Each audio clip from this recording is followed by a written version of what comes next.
وسلم چونکہ رحمت والے ہیں، فضل والے ہیں، کرم والے ہیں، مہربانی فرمانے والے ہیں، آپ نے فرمایا میرے ہوتے میرا امتی بے قرار اور تڑپے اور پریشان ہو، یہ میری رحمت کو اور میرے رب کے کرم کو کسی صورت بھی گوارا نہیں۔ لہذا تیرے دل کے اندر جو تکالیف ہیں مجھے تو بخوبی اس کا اندازہ ہے، اللہ نے میری حکومت دلوں پر رکھی ہے، میں جان گیا ہوں، لیکن تو خود بیان کر تاکہ وہ تکلیف اور دکھ کا اظہار تیری زبان سے ہو، تاکہ تیرے غم میں کمی ہو جائے اور میں تجھے تسلی کروا دوں، تشفی کروا دوں اور تجھے اطمینان قلب کی دولت سے میں تجھے مالا مال کروا دوں اللہ کی بارگاہ سے۔ اب وہ رویا، اتنا رویا، وہ صحابی اتنا رویا کہ اس کو غش آیا، بے ہوش ہو گیا۔ جب میرے رسول صلی اللہ علیہ وآلہ وسلم نے فضل والے، کرم والے، رحمت والے ہاتھ اس کے سر مبارک پر پھیرے، جس طرح یتیموں پر، فقیروں پر، مسکینوں پر بڑے شفقت فرماتے ہیں، ماں باپ اولاد پر شفقت فرماتے ہوئے سر پر، کمر پر تھپکی دیتے ہیں، ہاتھ پھیرتے ہیں، تو جب میرے رسول پاک کا ہاتھ پڑا اس کے کمر پر تو اس کو ہوش آ گیا۔ آپ نے فرمایا بتا کیا مسئلہ ہے تیرا؟ اس نے کہا جی میرے تھے 13 بیٹے یا اس سے بھی زیادہ، 2 روایات ہیں، 17 یا 13، اور ایک بیٹی تھی۔ بیٹے میرے سارے نکمے تھے، میں کاروبار سے آتا، تجارت کر کے آتا 15 دن کے بعد، مہینے کے بعد، 2 مہینے کے بعد، تو میں جب گھر آتا میرے بیٹے بڑے تھے، جوان بھی تھے، چھوٹے بھی تھے، قداور بھی تھے، قوی ہیکل بھی تھے، مضبوط تر بھی تھے، شعور والے بھی تھے، سب کچھ تھا، دولت والے بھی تھے، لیکن میری وہ معصوم بچی جس کی عمر ٹوٹل 3 سے 4 سال تھی یا 5 سال تھی، میں جب بھی گھر آتا وہی میرے قریب آتی، میرے جوتے اتارتی، میرے ہاتھ پاؤں دھلواتی، میرے آگے کھانا رکھتی۔ وہ میرے جو بیٹے ہیں 13 یا 17 وہ بالکل لاوارثوں کی طرح دائیں بائیں رہتے، بس مجھ سے دولت ہتھیا لیتے اور خوب عیاشیاں کرتے۔ اور ایک یہ معصوم بچی تھی کہ جب بھی میں آتا یہ میرے ساتھ آ کے سینے سے لگ جانا اور میری داڑھی مبارک سے کھیلنا،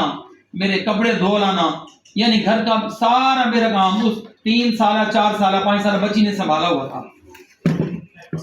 تو کہنے لگے کہ میں جب گیا تجارت پر تو یہ بچی اس وقت چھوٹی سی تھی، دودھ پیتی بچی چھوڑ کر گیا تھا، میں جب واپس آیا تو ظاہر ایک بڑی ہو گئی تھی جو میں نے عمر بتائی، تو باقی کافروں نے مجھے ستایا، انہوں نے کہا کہ مکے کے اندر یہ دستور نہیں ہے کہ بچیوں کو پالا جائے،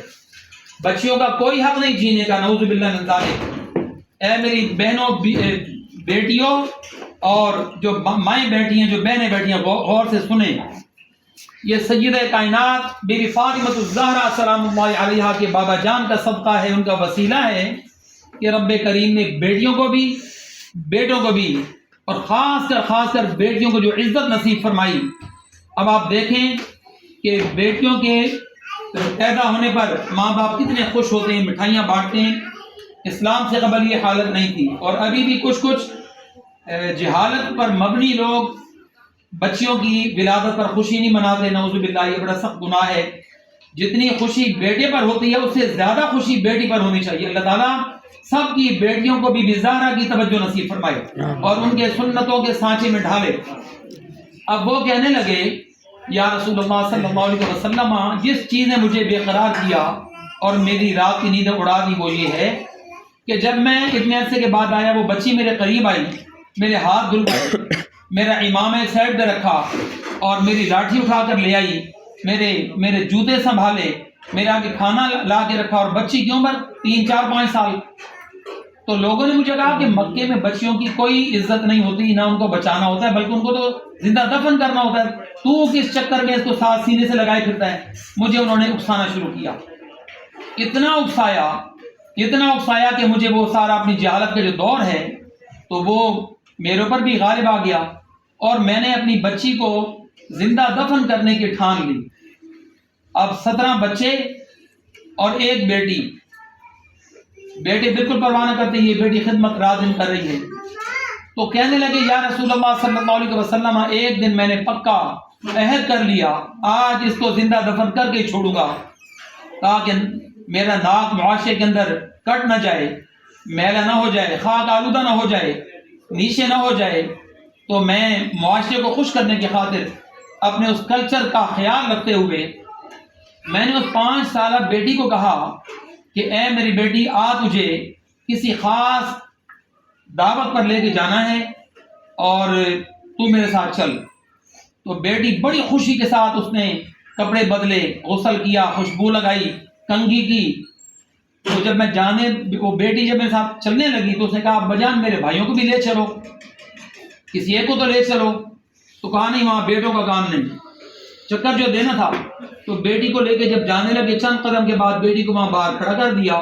گھر آیا اور ایک کھرپا لیا، زمین کھودنے والا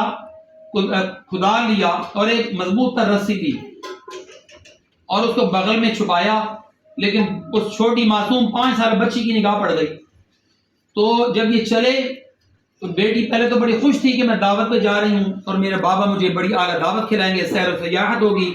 جانور دکھائیں گے، جس طرح آج کل کے دور میں میوزیم یا چڑیا گھر آپ کہتے ہیں، تو سیر و تفریح ہوگی۔ لیکن جب اس نے وہ کھدال اور رسی بغل میں دیکھی باپ کے، تو سوال کر ڈالا کہ ابا جان دعوت کے اندر اس کھدال کا کیا کام اور اس رسی کا کیا کام؟ لیکن باپ نے نظریں چرائیں، بتایا کچھ نہیں۔ جاتے جاتے جاتے، گرمیوں کے دن تھے، جون کا مہینہ تھا، بہت آگے جا کے جتنا سفر وہ کر سکتے تھے، صبح نماز کے فوری بعد انہوں نے شروع کیا ارلی ان دا مارننگ۔ تو جب 1-2 کا ٹائم آیا، بچی کو سخت پیاس لگی، بھوک نے ستایا، تو کہتی ہے بابا کو دیکھ کے باپ، اے میرے بابا وہ کدھر گئی دعوت، وہ کدھر گیا شربت، وہ کدھر گیا کھانا پینا، میری تو جان نکل رہی ہے۔